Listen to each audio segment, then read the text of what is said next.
காட்டு மிராண்டியா காட்டில் அலைஞ்சு திரிஞ்சிட்டு இருந்த மனிதர்களை நல்ல மனிதர்களாக்கியது, நாகரிகமாக்கியது உழவு. அதனால தான் வள்ளுவ பெருந்தகை சொன்னார், உழந்தும் உழவே தலைன்னு. ஆனால் இன்னைக்கு உழுவுறதுக்கு நிலம் இருக்குதுங்களா ஐயா? நெட்ட நெடு கட்டிடங்கள் தொட்டு வீட வான்வெளியை முட்டி முட்டி நிற்கிறத பாரு, பட்டமரம் போல இவன் பட்டினியாய் பாடுபட்டும் தரையில் கிடக்கிறான் பாரு, கட்டம் தரையில் கிடக்கிறான் பாரு. மண்ணை தாயினுடைய மடியா நினைச்சு தான் நம்மளுடைய கலாச்சாரம் வணங்கிட்டு இருந்தது.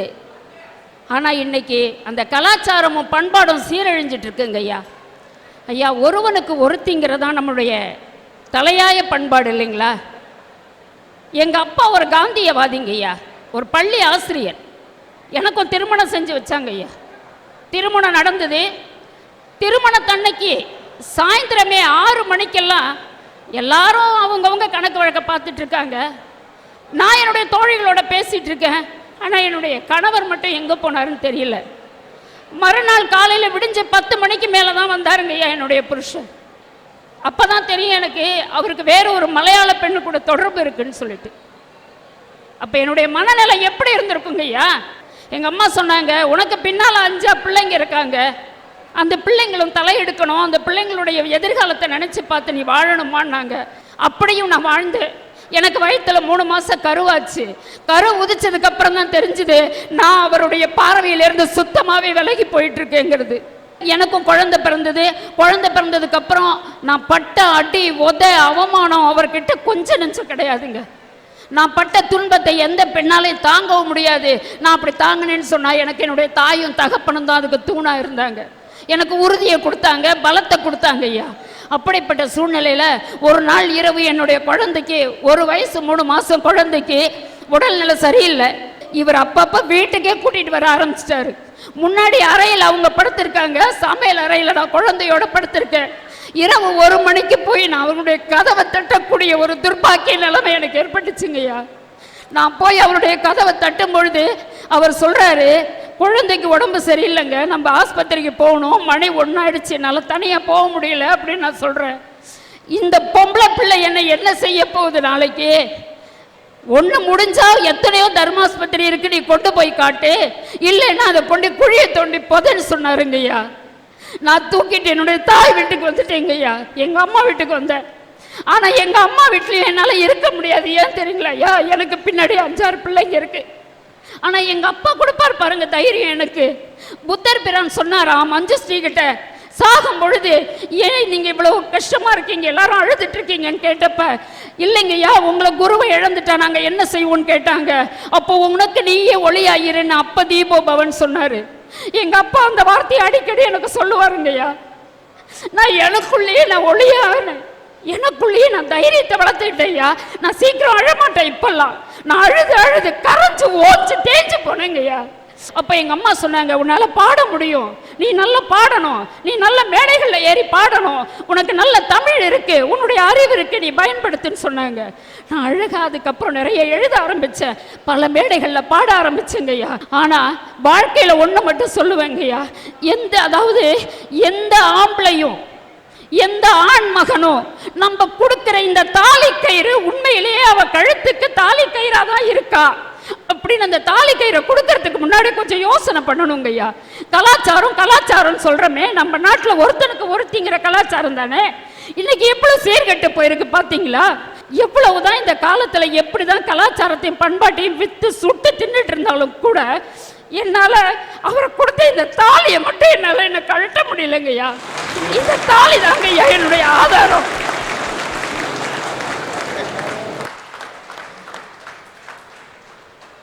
நீங்கள் கழட்டி வைக்காதது தாலி அல்ல, இந்த தமிழ்நாட்டின் பண்பாடு, கலாச்சாரம், தமிழ் மண்ணின் மனம். என்னடா இந்த பெண் இப்படி இந்த தன்னுடைய வாழ்க்கையை வெட்ட வெளிச்சமாக்கி பேசுறாளே நினைக்கிறீங்களா? இல்லைங்க, எங்கேயாவது எந்த மூலையிலையாவது இருக்கிற எந்த ஆண் மகனாவது தப்பு பண்றவங்க கண்டிப்பா திருந்தணுங்க ஐயா. மனதை வைத்த இறைவன் அதில் நினைவை வைத்தானே, சில மனிதர்களை அறிந்து கொள்ளும் அறிவை வைத்தானே, அறிவை வைத்த இறைவன் மேனி அழகை வைத்தானே, அழகு கண்ட மனிதர் பெண்ணை அடிமை கொண்டானே. கண்ணீர் விடாதீங்க. ஏன்னு கேட்டா, மற்றவர்களுக்கு வேண்டுமானால் நெஞ்சை அடைக்கலாம் சோகம், உங்கள் இதயத்தில் இருக்கிறது ராகம். இந்த ராகம் இருக்கும் வரை உங்களை சோகம் கூட தீண்டாது. இந்த நாடு எப்படி சீரழிதுன்றதுக்காக ஒரு ஆங்கில பத்திரிக்கை 2008 மே 2 ஒரு கணக்கு எடுத்தாங்க ஐயா. அதில் 32% ஆண்களும் 26% பெண்களும் மதுக்கு அடிமையாக இருக்காங்கன்னு தெரிய வந்ததுங்க ஐயா. 1992 வருஷத்தில் 887 மில்லியன் லிட்டர் நம்ம மதுவை பயன்படுத்தியிருக்கோங்க ஐயா. இப்போ 2010 3000 மில்லியன் லிட்டர் பயன்படுத்துகிறோம். ஏறத்தாழ 4 மடங்கு பெருக்கு. நம்ம பண்பாடு கலாச்சாரத்தில் எங்கே போயிட்டு இருக்கோம்? இழந்துட்டு வரோமா இல்லையாங்க ஐயா? ஒரு காதலி கையை பிடிக்கிறான், சி விடுங்க எனக்கு வெக்கமாக இருக்குன்றா. இங்கே யாரடி இருக்கா வெக்கப்படுற அப்படின்னு சொன்னதுக்கு, இல்லை எங்கள் அக்கா பார்க்குற மாதிரி இருக்காங்க எனக்கு வெக்கமாக இருக்குன்னா. இங்கே அக்கா பார்க்குறாங்களா? வெறும் மரம் தானடி இருக்கு, அக்கா பார்க்குறாங்கன்ற. இந்த மரம் இருக்குல்ல, இது எங்கள் அம்மா இந்த வீட்டுக்கு வாழ வந்தப்போ வச்ச மரம், அது எனக்கு அக்கா முறை வேணும், அதனால் அது என்னையே பார்க்குற மாதிரி இருக்குன்னு விழுங்க வெக்கமாக இருக்குன்னு சொன்னான். மரம் பார்த்தாலே மானம் போய்விட்டது என்று இருந்த தமிழக காதல் இன்னைக்கு ஈசிஆர் ரோட்டில் கடை போட்டு விற்குதுங்க ஐயா. இந்த தீபாவளின்னு ஒரு பண்டிகை வரும். அப்போ எங்கள் பாட்டி இவ்வளோ அரிசியை போட்டு உரல்ல மாங்குன்னு இடித்து அதை எடுத்து புடச்சி சலிச்சு பாவை காய்ச்சி அதில் ஊற வச்சு அடுப்பில் அந்த வானல் வைப்பாங்க ஐயா. நாங்கள் எல்லாரும் ஓடி போய் கும்பலாக உட்காந்துப்போம். அதை சுட்டு தட்டில் போட்டோடனே நாங்கள் எடுக்க போவோம். ஏய் படைச்சிட்டு தான் சாப்பிட்ணுன்னு சொல்லுவாங்க. படைச்சிட்டு அந்த அதிர்சம்னு ஒன்று தருவாங்க ஐயா. அதில் எனக்கு இனிப்பு மட்டும் தெரியாது, என் பாட்டியினுடைய வியர்வை தெரியும், உழைப்பு தெரியும், என் நாட்டினுடைய பண்பாடு தெரியும், கலாச்சாரம் தெரியும். இன்னைக்கு பாட்டியும் இல்லை பண்டிகையும் இல்லை, நம்ம கலாச்சாரத்தையும் பண்பாட்டையும் இழந்துட்டு வரமா இல்லையா? இந்தியா ஒரு பெரிய எழில் கொஞ்சிற பூமி சார். 3 பக்கம் கடல் இருக்கு, சுத்தி மலை இருக்கு, ஆறு இருக்கு, நதி இருக்கு, ஏரி இருக்கு, குளம் இருக்கு, குட்டை இருக்கு. இந்திய மண்ணை இடிச்சா இரும்பு கிடைக்குது, அடிச்சா அலுமினியம் கிடைக்குது, தட்டினா தங்கம் கிடைக்குது, வெட்டினா வெள்ளி கிடைக்குது, பிளந்தா பிளாட்டினம் கிடைக்குது. தட்டினா தங்கம் கொட்டினா வைரம்லாம் கிடைக்குது. படித்தவனுக்கு முதல்ல வேலை கிடைக்குது அந்த நாட்டில்.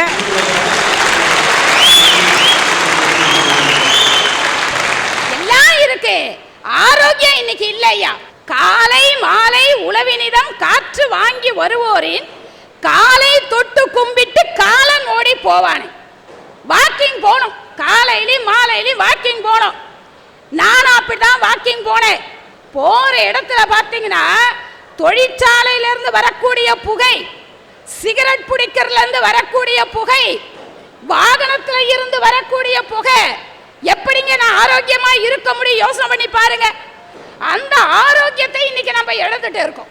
தமிழ்நாட்டிலேயே எந்த ஒரு மாவட்டத்துக்கும் இல்லாத தனி சிறப்பு எங்க மாவட்டத்துக்கு இருக்குது சார். அது என்னன்னு கேக்குறீங்களா? பக்கத்துல பாண்டிச்சேரி.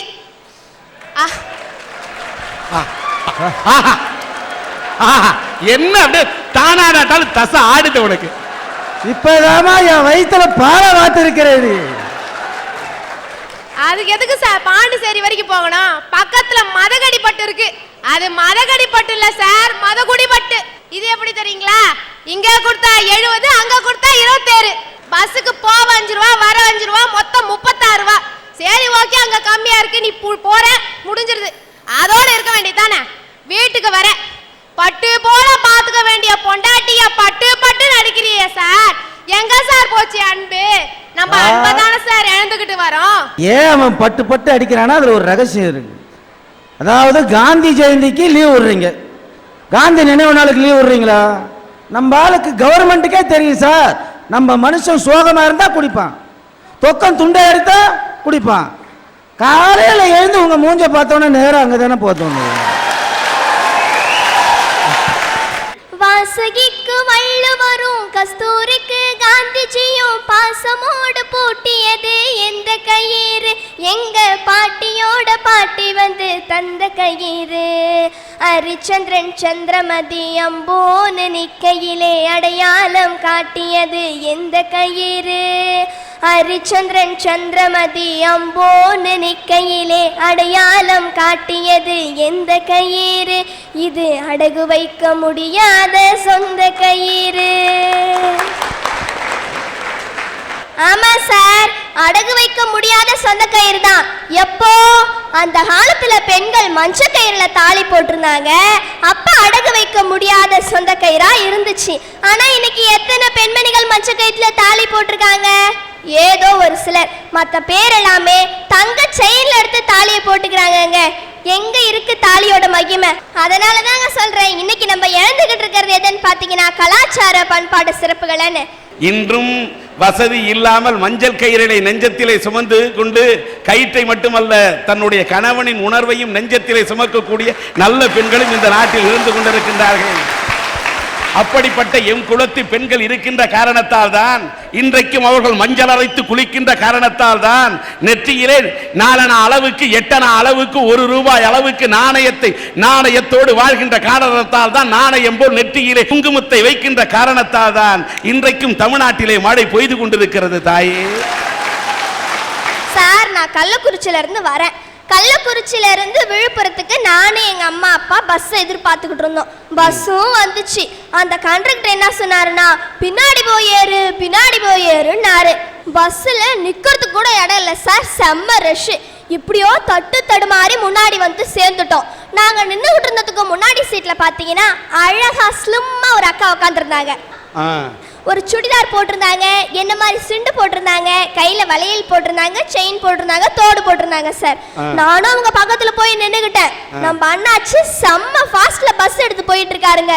திடீர்னு ஒரு பிரேக் போட்டதும் நான் அந்த அக்கா மடியில போய் விழுந்துட்டேன். உடனே அந்த அக்கா சொன்னாங்க, மா பார்த்து நில்லுமான்னு என்னை தூக்கி விட்டாங்க. அப்பதாங்க அவங்க முகத்தையே நான் பாக்குறேன். இதுவரையும் அக்கா அக்கான்னு நினைச்சுக்கிட்டு இருந்தாங்க. அக்கா இல்லைங்க, அண்ணன். இப்படி நம்ம சமுதாயத்துல ஆண் யாரு பொண்ணு யாருன்ற வித்தியாசமே தெரியாம நம்ம கலாச்சாரம் பண்பாடு நொந்து நூடுல்ஸா போய்கிட்டு இருக்குங்க. ஐயா, ஆத்துக்கு அந்த பக்கம் மணமுண்டி, இந்த பக்கம் திருக்கோயிலூர், நடுமத்தில் தென்பெண்ணையாறு.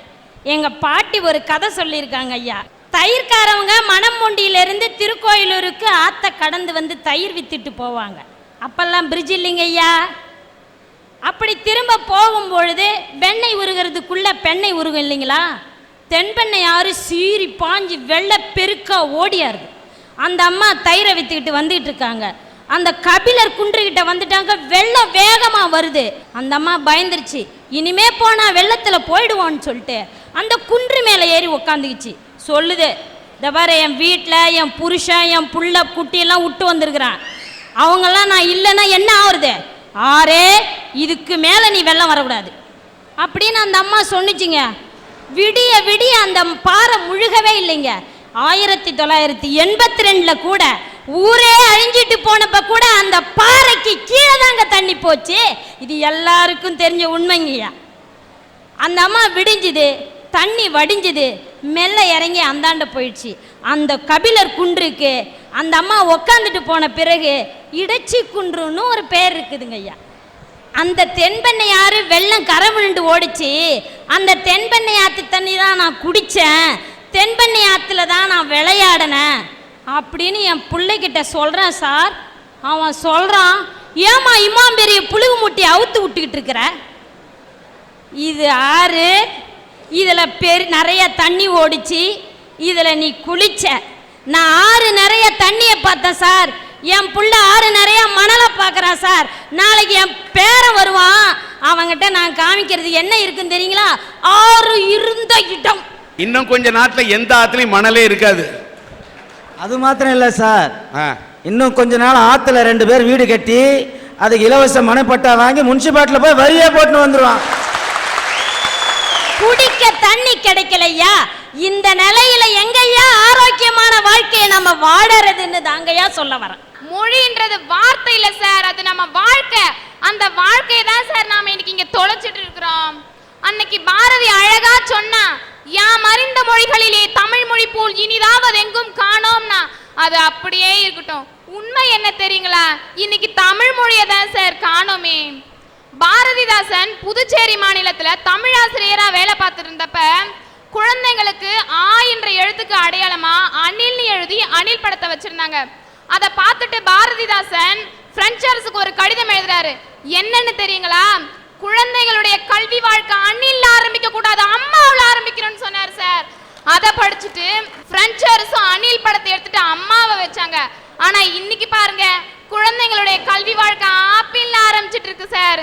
இப்படி இருந்தா எப்படி சார் நம்ம தமிழ் மொழி பற்றி வளரும்? நம்ம தமிழ் மொழிக்கு உண்டான தனி சிறப்பு என்ன தெரியுங்களா?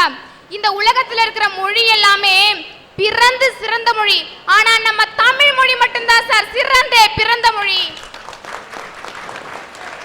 அந்த சிறப்பை நம்மளை தவிர எல்லா நாடும் உணர்ந்துருச்சு. எப்படின்னு கேக்குறீங்களா? இங்கிலாந்து நாட்டுல ஒரு அருங்காட்சியகம் இருக்கு. அதுல முக்கியமான புத்தகங்கள்லாம் வரிசைப்படுத்தி வச்சிருக்காங்க. அதுல முதல் நூல் எதுன்னு கேட்டீங்கன்னா பைபிள்.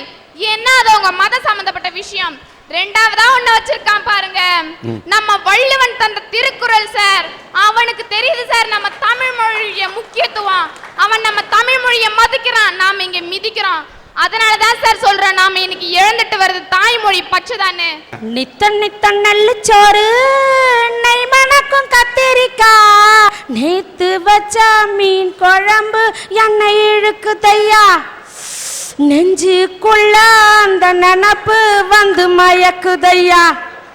ஐயா அச்சா, என்ன இழுக்கிற இடுப்பு.